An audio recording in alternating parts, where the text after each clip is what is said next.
Welcome to the Jeremiah Show. Today, you're in for a treat. We are taking you on a tour to explore the cuisine of India by way of Houston, Texas. Located in Houston's Galleria, Musaafer is a one-of-a-kind dining experience, an Indian dining experience, offering a journey through India's diverse culinary landscape.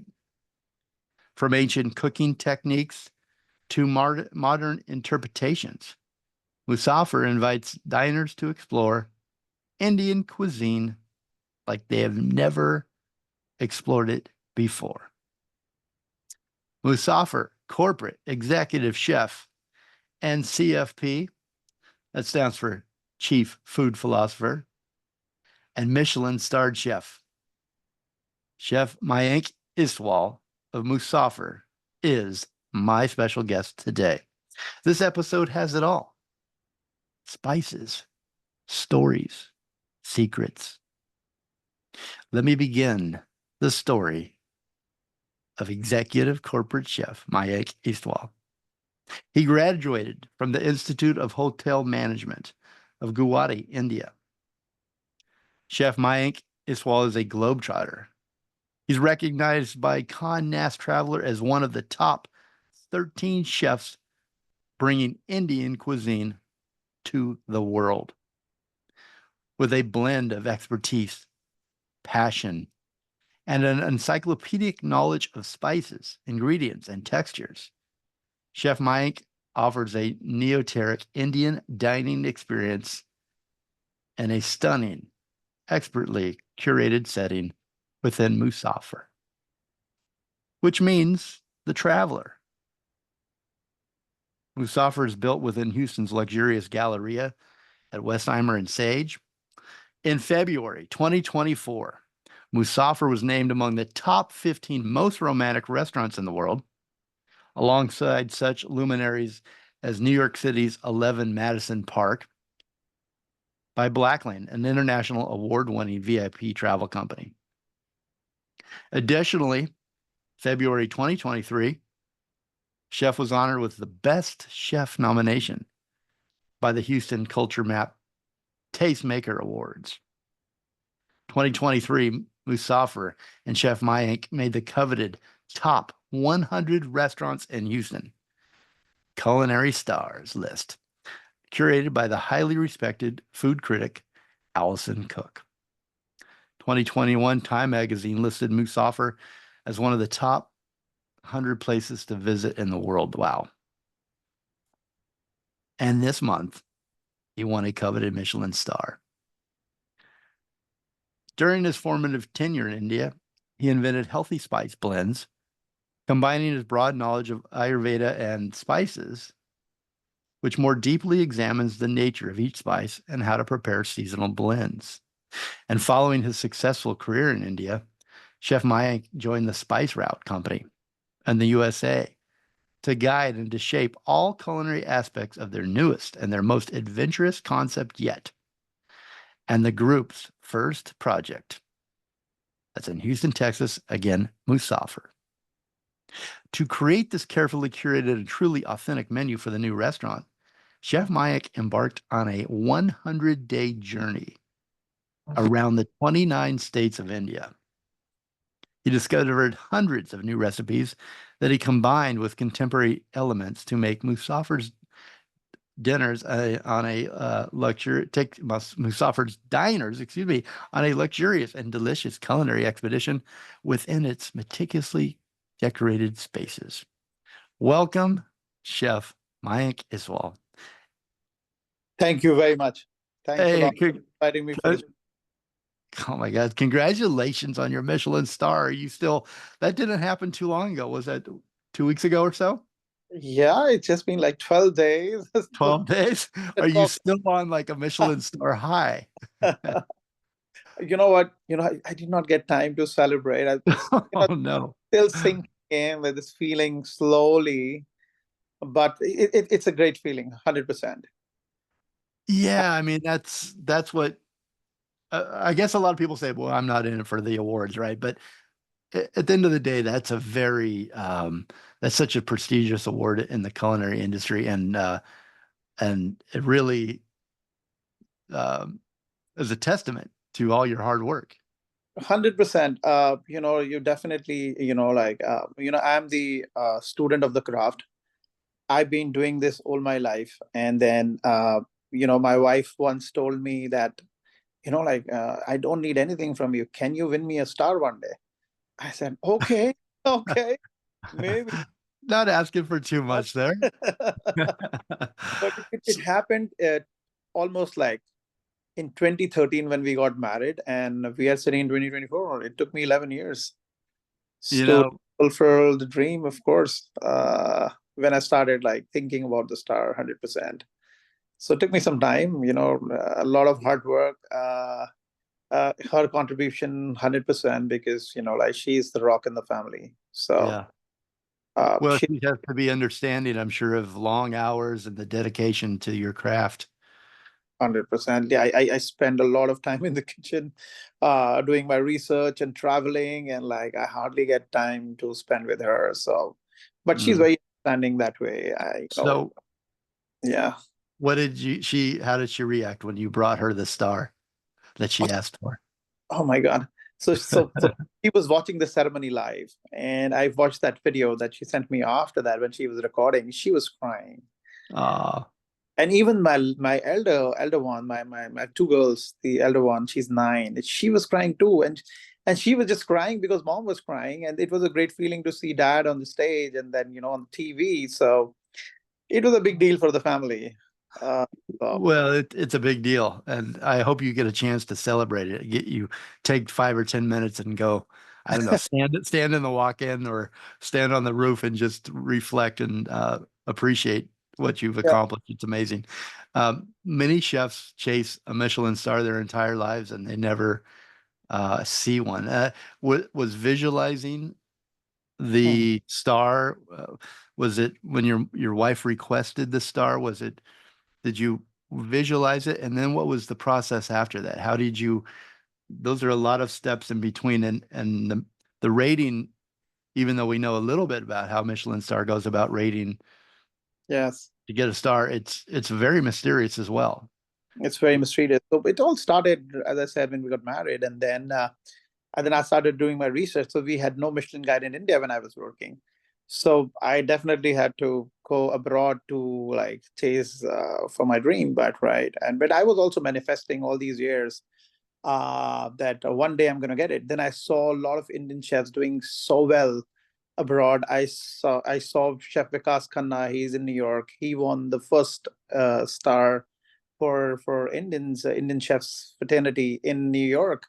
That was a long time ago. I've always watched him grow. What a role model, what an inspiration. And then, so, he gave us that dream that even you can win a Michelin star one day. So, but it was always my wife that she wanted a gift from me. So I said, of course, I'm going to give you that. Then I met Shami and Mittu in 2016, the owners of the restaurant. In 2017, it all started. I came here to America, and then we realized in Houston there is no Michelin guide in Texas. I said, "Oh my God, I'm gonna wait again for some years." And then we started thinking of what we're gonna do. So our next destination was to open a new restaurant in New York. Then we are already working for the new restaurant in New York. Then suddenly, like in the month of August, they announced the Michelin guide for Texas, and that was it. I You said, don't have to okay, go anywhere. yeah. On top of it, you'll not believe the day. So they also announced that they will announce the guide on 11/11, day of manifestation, like 11/11. I told myself, Mayank, this is happening. 100% this is happening. And then we get an email that goes to our spam email, and we were not aware for 1 or 2 months. It was lying in the spam email Oh that no. they had requested for information from us. Like they request for the information for the photos and everything, like information about the executive chef, like everything, right? And the pictures, they want some pictures of the restaurant and the photos of the food. So we realized, oh my God, this email has been lying there for 1.5 months. So we immediately replied to that email. And then me, Shami, and Mithu, we started talking to each other. We started having this feeling, okay, okay, we are getting closer. We are getting closer, building it up.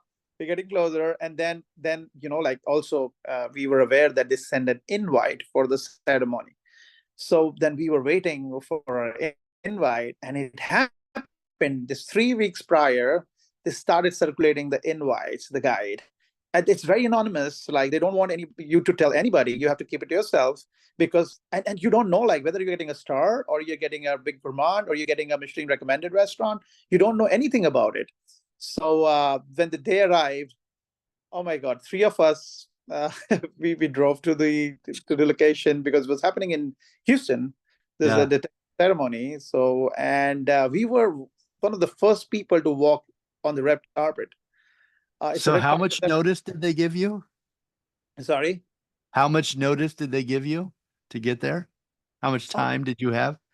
3 weeks. Yeah, they Oh, give you you had time. Okay, okay. prior. Yes. It And wasn't like you yanked off your chef coat and ran to the awards. but they don't tell you like what you're getting. So it's still it's It's a but mystery. every day, very mysterious. But every day, I think I want to tell everybody the manifestation works. In front of the mirror every single day. I was wearing I wore a hat on that day that represents my culture. So I was wearing this hat in front of the mirror and telling, and I was behaving that I already won a star. I did not tell anybody that I was doing it, for like so many days. And when the day arrived, I remember when they started announcing the Michelin recommended restaurant, and they do alphabetically A, B, C, D, all the restaurants were, and then they went on M. Don't call my name. Don't call my name. I don't want to be Michelin recommended. I want to win a star. I want to win a star. And then M was over. It was then N, So K. you Oh sort my of God. Like, knew. okay, we're getting more closer. It's what a build up, right? Wow. And Wow. wow. And then the big gourmand, because we are a restaurant. The prices are a little steep. Of course, it's an expensive fine dining restaurant, 100%. So we thought we'll never be on the big gourmand for sure. And yes, even that stage got over. I said, okay, now the final, the highest honor, the star. And the more and when they announced it, oh my God, I have no feelings. Like I don't know like how to explain it. It's so hard to express in words because you were dreaming it, you were Yeah. manifesting for so long, and it happens to you, and you are on the stage, and then they say, the 1 star goes to Musaafer, headed by Chef Mayank Istwal, and then like that's what you wanted to hear, like, right? And then you remove your old jacket, wear the new jacket, and then they give you the Michelin star code. What else do you want? Like this is a dream come true, 100%. Yeah. But it also Wow. comes with a lot of responsibility. That's what I felt, because you have to make sure that you maintain those standards and go even achieve higher, right? Well, So can you talk about what you did to achieve that? Although we don't have, I mean, can you talk about some of the details for those restaurant owners out there listening, or those chefs out there that want to get where you're sitting right now? yes, Um, give them some idea of what you go through daily, that pressure that you're talking about to maintain that star now that you have it, and then hopefully you add to it, right? yeah, But can you talk about your own personal, yeah, um, the yeah. attention to detail, the things that you require of staff, that you require of yourself? Yes, so it's a process, right? And every process that you have is so subjective. Everybody have different ways of looking at it. For us, it's the training so Yeah. important because we spend a lot of training hours for our staff. So it all starts. Let's say I'm changing the menu, right? So changing the menu starts with the brainstorming session. If you're doing a winter menu change, it has to start early, like at the time of like spring or like summers, we already start working on it, brainstorming with the team. We brainstorm with different ideas. Okay, this will be the produce in that point of time. Okay, we are working with this local farm. Okay, we get some great stuff from them. Okay, start putting it down. Then I refer all my videos from my journey, 100-day journey that I did in India. I went to all 29 states. And, I cook with these home cooks, right?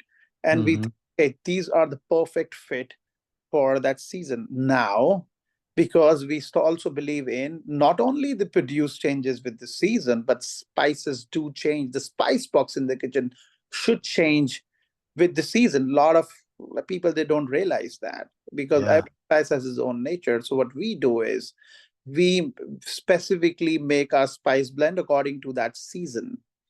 And when we do that, right, we start putting all these recipes and then start doing all these food trials among the chefs, right? They taste everything. Okay.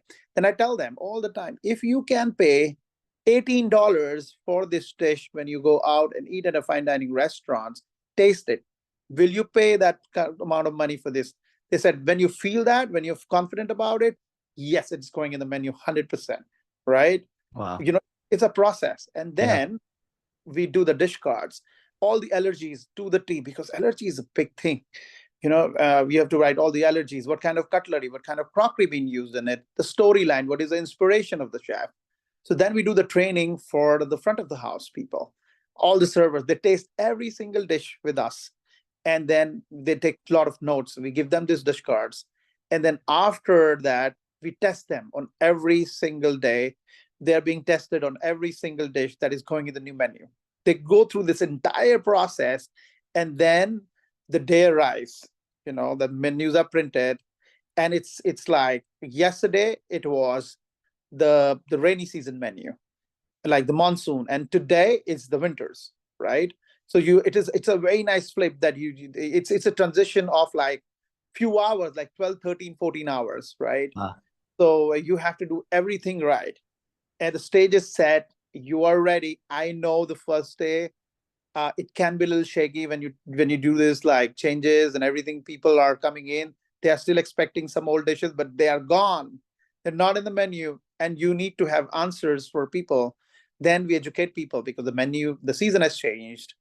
So we have to start respecting the produce. That is, you have to be sustainable as well, and then you have to eat seasonal. We always tell people, you cannot be authentic without being sustainable. So you have to be sustainable. Then only you can create authentic food. Otherwise, even authenticity is so subjective sometimes. But for me, if I want to create a dish from India that I had in winters in India, it cannot be the same in Texas. No, I know I'm sitting because I was breathing a different air there. I was drinking different kind of water there, right? Even the yeah. produce is different. So I have to respect the local produce. I have to find substitutes, the vegetable that cannot get here, and then make the same recipe authentic. Being sustainable is authentic. It's so I follow this route. So, and it always works for me. And How much time do you put into training that front of the house staff, that staff that's talking to the guest, that's telling the story of your menu and the process and then the flavors and the ingredients? How much time does that require? so it's 1.5 months of training. Wow. When we start with them tasting, and then every week they're testing. So Uh, not only are they serving the current menu, but they're preparing a month and a half out for the next change. exactly. So yes, is an overlap basically, but still So yes. so let me ask you this, with turnover and with the cost that it to train even one staff member. I think the national average is about $2,500 to train one person for 2 weeks, and you're going 6 weeks. And how do you work with that challenge with keeping people interested?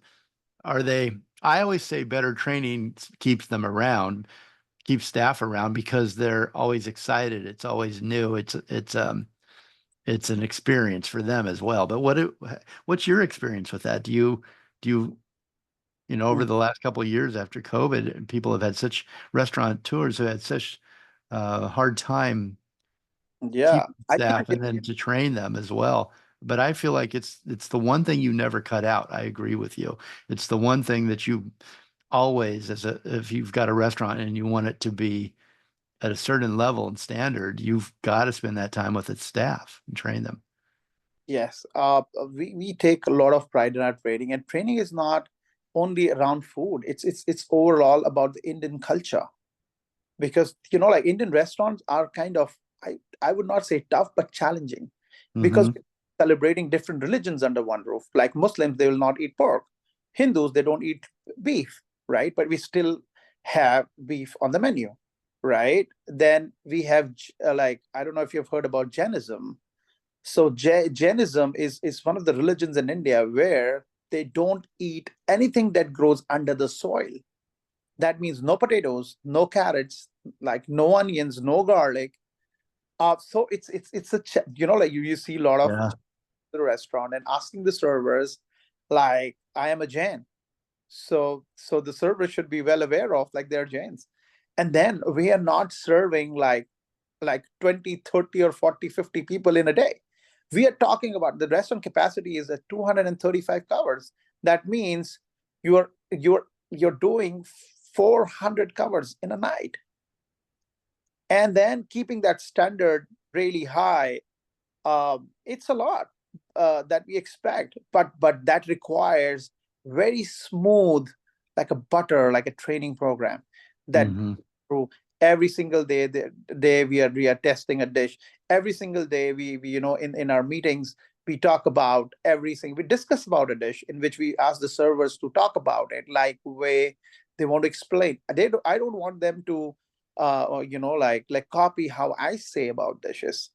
I tell them, I am a traveler. Why can't you be a traveler? You come on board, you tell your own story, but keep the sense of the story the same. But it has to be you. You make me look good when you do your job right.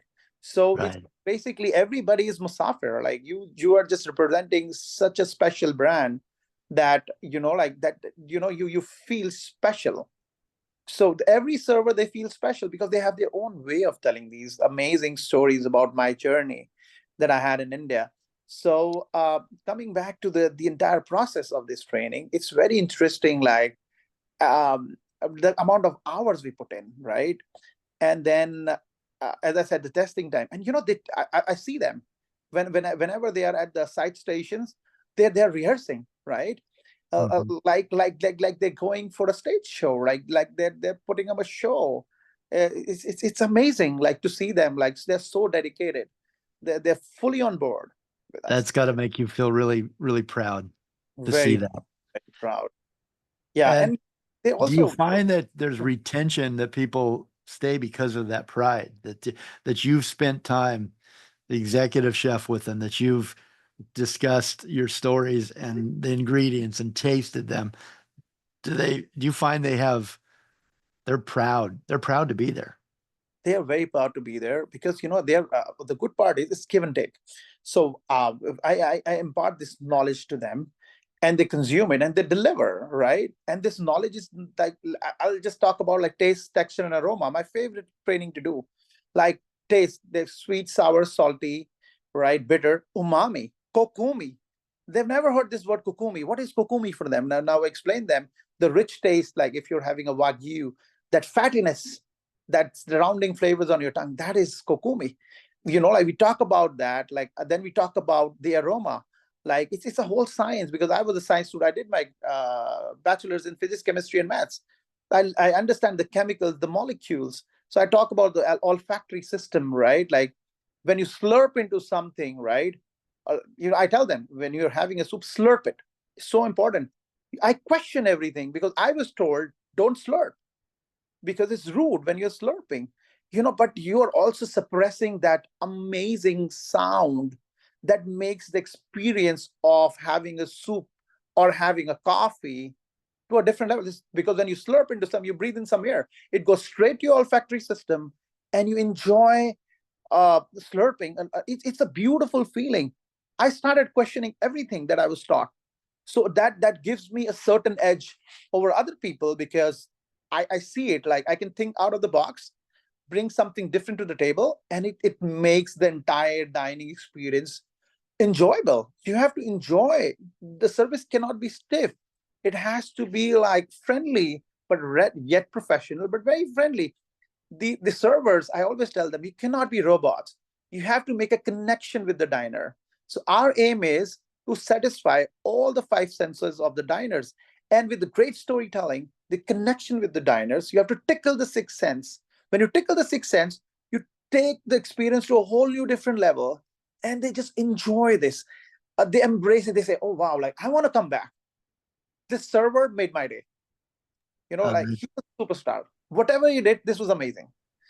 Like that's the energy that flows in, and I think that is something that I'm so happy that we're able to like translate and transfer, right? So I'm a strong believer of energy. So I just love that. Are you, I would imagine you have to have supportive owners. So I imagine you're very happy that the owners are that supportive behind your systems and your training. And that's, They are that's, very supportive since you day one. need that ingredient as well, right? You need that support. Since day one, they were very supportive. When I met him, I remember my meeting with them in a hotel when I was working in India. They came in as a guest, and then I remember giving them a chef tasting meal for like 14 courses, I remember. And after the 12th or the 13th course, they said, oh my God, this is phenomenal. We just love you. Like whatever you have done today, this is exceptional. uh do you have some time? Can we discuss, like, do you want to like step out of the hotel? Let's go out, talk. I said okay. Then we went out, we talked, and then I told them, like, see, I love your vision, but if our visions are very much aligned, that what we want to do for the cuisine itself. But I definitely want to go on a 100-day journey, like that, to all 29 states. I think that will make a difference, because if we do that, we'll be able to translate what we want to do for this vision for Indian cuisine. And that happened. They said yes. Such a great Yeah, support. that's amazing. Look at that support right there. That's just amazing that the owners really back that idea. That Yeah. just shows that must have given you chills that they're on my Yeah. page, and that the opportunity to work with people like that is Yeah. very rare, right? That it's not all about the bottom line. It's about the experience, and if that experience is right, the rest will come. This is a perfect spot to take a break. I want to hear about this journey. I've got so many romantic ideas about it in my mind. I want to hear the stories about this journey that you're talking about, this 100-day journey. Um, and Yes. 29 states. I learned something new today. I didn't realize India had 29 states. So let's take that quick break. Yeah. My special guest today is corporate chef Mayank Istwal from Musaafer Indian Restaurant. It's in Houston, Texas. Musaafer Indian Restaurant is Houston's premier destination for Indian cuisine, and it's honored to receive recognition for the one-star designation from the Michelin Guide at the Houston Michelin Award ceremony 12 days ago. Thank you also to Houston, Texas community for supporting Musaafer Indian Restaurant. Musaafer's holiday carryout dinner packages feature a family-style tandoori turkey feast with everything you need for a memorable Thanksgiving meal. You can order by November 27th for pickup at Musaafer. Call or email them to place your order at reservation at musaaferhouston.com. I'm going to spell Musaafer. It's Musaafer. Musaaferhouston.com. You can find them on all the socials at Musaafer Houston. We'll be right back. Don't go anywhere.